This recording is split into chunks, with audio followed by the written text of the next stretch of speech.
Seth Bodnar, the president of the University of Montana, now probably the newest member of the Montana Army National Guard. President Bodnar, great to have you, and thanks for once again stepping up to serve this state and nation.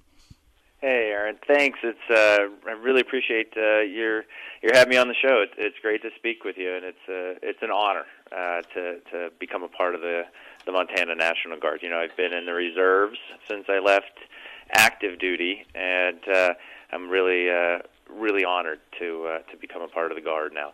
Now, did you get sworn in? Was it in Helena out at Fort Harrison, It was. Okay. Yes, it was. I'm glad you still had your beard on for the swearing-in ceremony. Well, when I go to drill and when I go to annual training, then that I'm going to have to break the old razor out. So I will be doing so. Oh, it's going to be. General Quinn made that pretty clear. Did he? Oh man, shoot! I was going to say, you know, there's an exception to policy memo for everything. I mean, just get a little ETP memo, and you can still keep the cool guy beard. I think, right? You know, it's something we used to do in Special Forces. There were what we called relaxed grooming standards if you had to do so for the mission requirements, but I don't see mission requirements dictating relaxed grooming standards in this capacity. I was trying to help you out here too. I was going to appreciate it. I was going to do a change.org petition, you know, where we could all sign it. You know, help President Bodnar keep his beard when he serves in the National Guard. But okay, we'll drop that effort then. Well, that's pretty incredible. Yeah, for those who didn't know it, I was really excited when you were named the president of the University of Montana, because yeah, I mean, heck, you were in the 101st Airborne Division. You went to West Point. I think you were first in your class, or at least you were way up there in your class. But it was great to see a military veteran named the president of the University of Montana, especially a younger guy. I don't even think you're 40 yet, but also, yeah, you're a Green Beret. But really cool, too, that you were sworn in Fort Harrison, Montana, because, of course, Fort Harrison is home to the 1st Special Service Force back in World War II. So an incredible history with special operations right there in Helena, Montana. Yeah, absolutely. You know, and Montanans have a tremendous history of military service. In fact, the state of Montana is second only to Alaska in terms of the proportion of our population that is made up of military veterans. And so, you know, from many, many years, Montanans have stepped up to serve this state and this nation. And for me, it's a real honor to be counted among that number. Yeah, well, it's great news, and I know you're going to find a heck of, you know, of course, I've served in the military myself many years in the Montana National Guard, but you used to be in the Army Reserve, now you're National Guard. I used to be in the National Guard, now I'm switching over to the Army Reserve, so that's kind of funny how that works out. But you're going to find so many great men and women soldiers that you'll be serving alongside the Montana National Guard, and so they'll be lucky to have you. You'll be lucky to have them. Many soldiers a heck of a lot better than me, that's for sure. But so talk about too this. I think this is great symbolically that, because for example, my friend Dave Rye, a longtime broadcaster himself, you know, he was a Vietnam veteran. He took one right in the kisser, kind of like the Forrest Gump shot when he was in Vietnam. But, you know, he and other Vietnam veterans were not treated that well when they came home, even on places like the University of Montana campus. It's a much different story today. Very welcoming campus to veterans. It absolutely is. And in fact, we were honored with a gold award from Military Friendly, and this is something that we're proud of. I mean, and I got to give credit to Sean Grove, the director of our Vet Center here at the University of Montana, and many others who have made this university a place where returning veterans can make that transition effectively back into civilian life, and that we still have many citizen soldiers that are part of this campus, that are across Montana. And I think, you know, I am proud to you know, service has always been an important part of my life. I'm proud of the opportunity to become part of the Guard. But I'm just one of more than 1,000 in the Montana Air National Guard, more than 2,600 in the Montana Army National Guard, and there's so many people out here who, in ways big and small and quietly,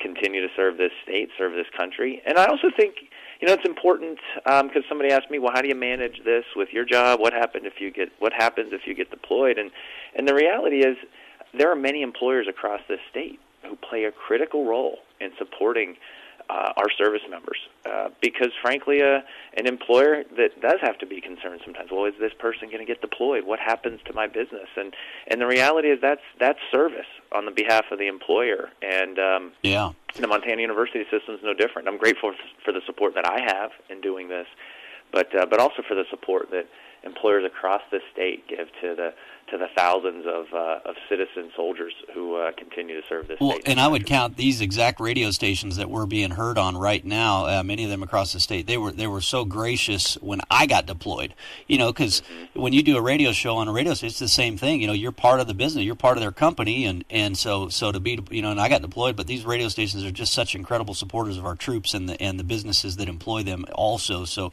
are they going to put you back on jump status? Because as a Green Beret, of course, you jump out of an airplane or two. It'd be kind of cool to see you jump out of one of those Montana C-130s in Great Falls or something like. Maybe we could go there when you take your next jump. We'll see. I don't know about jump status, whether it's required or not. I always made it a point of mine in my Special Forces days. Is I jumped when I had to. Why risk it? Why risk your back if you don't have to? Exactly. And I'm realizing as I enter my fifth decade here, I am right at 40 here, and those things I did from age 18 up till about my mid 30s in the military, those things catch up with you. Marching with 100 pounds on my back and jumping out of airplanes, and so the mistakes of my youth are catching up to me now. I hear you there. That's why I got a sleep number bed. That's why I see the chiropractor once a week, and heck, I'll even do yoga. I know it sounds like a bunch of tree-hugging hippie crap, but I'll even do that, whatever it takes. But so talk a little bit, too, about your first year, I guess, roughly. We're a little over a year probably since you took over the reins as president of the University of Montana. You inherited a lot of significant challenges. In fact, looking at enrollment numbers, heck, when I was a student at the University of Montana back in the early 2000s, we had the much higher enrollment numbers, and it was MSU that was lower in number. Now the numbers have basically flip-flop. How have your efforts been to try to turn things around, and what can we do here? Because we want to see you succeed. What can we do to help you out? Well, I appreciate that, Aaron. Thank you. And I'd tell you, it's been a great first year. It's certainly a challenging first year, but an exciting first year. And I'll tell you what, I have been inspired and really impressed by the quality of the education here at the University of Montana. It is our numbers are a little bit lower, but our quality is tremendous. The University of Montana is the #1 ranked university in the state, and that's with good reason. We have tremendous depth in the sciences.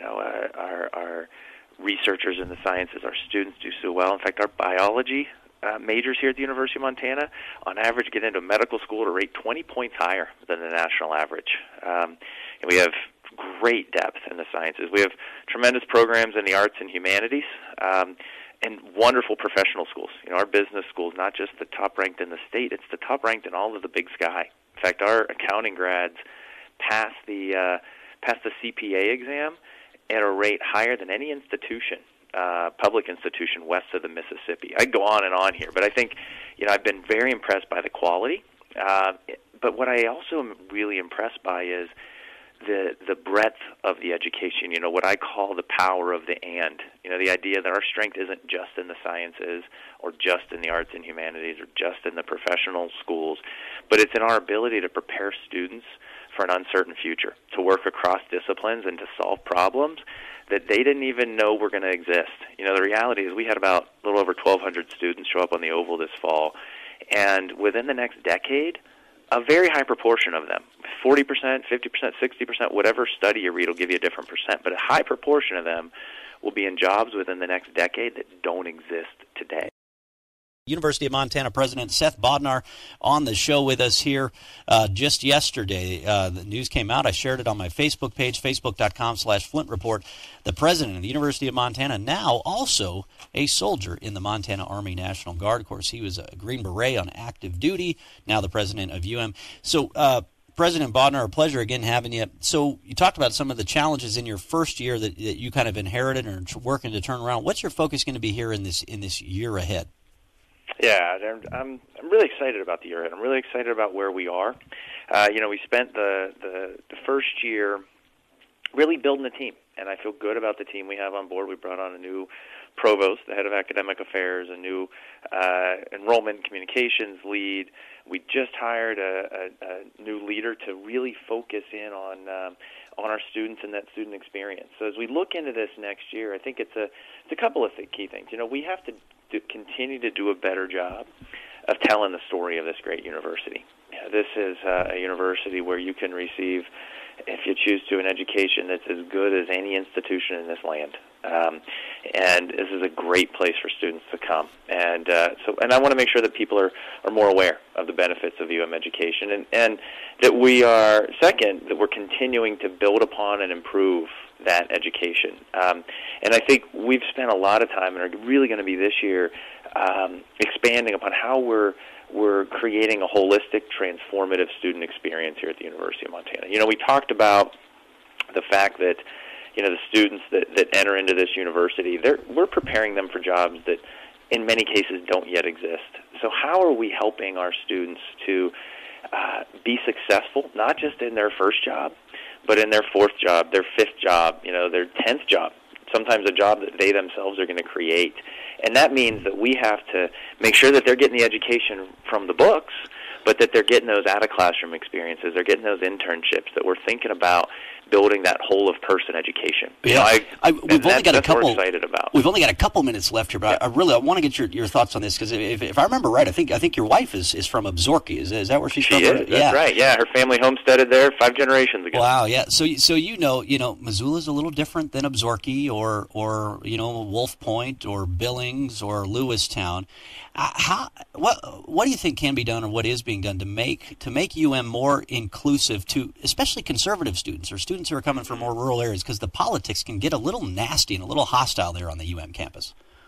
Yeah, there is a robustness of debate, and I think that's has upsides and downsides. I mean, I think when you come to a university, you engage with people from different perspectives, different viewpoints, and part of our duty is to enable that, right? But to equip you with the critical thinking and the communication skills to engage in that debate, to understand your points, but to do so in a respectful, in a productive manner that treats the person that you're speaking with, the person you're engaging with, as another human being. Yes, with different viewpoints, but as another human being. And I do think that we, in this country, we do suffer from a real deterioration in our civil discourse. Yeah. And that's something that we've focused on here at the University of Montana. On all sides, that's for sure. Exactly. Seth Bodnar, we're just about out of time, so maybe 30 seconds to go or so. So I got to ask you, though, for your National Guard assignment, there is a Grizz battalion. I believe it's the infantry one here in Montana. Maybe one day be the Grizz battalion commander? I'm just great and proud to be part of the team. I think I'm, it's nice. I mean, there's I'm talking to you, and you're talking to me about being in the Guard, but I just want to tip my hat to the thousands of people who do so without this fanfare. I appreciate it. I don't seek it, but I appreciate it. But I really want my service in the Guard not to be about me, but to be about highlighting the incredible men and women who serve not just this state, but this country. That's true. Well said. Admirably. President Seth Bodnar, great to have you. Thanks for being with us. Thanks, Aaron. I appreciate it. Take care.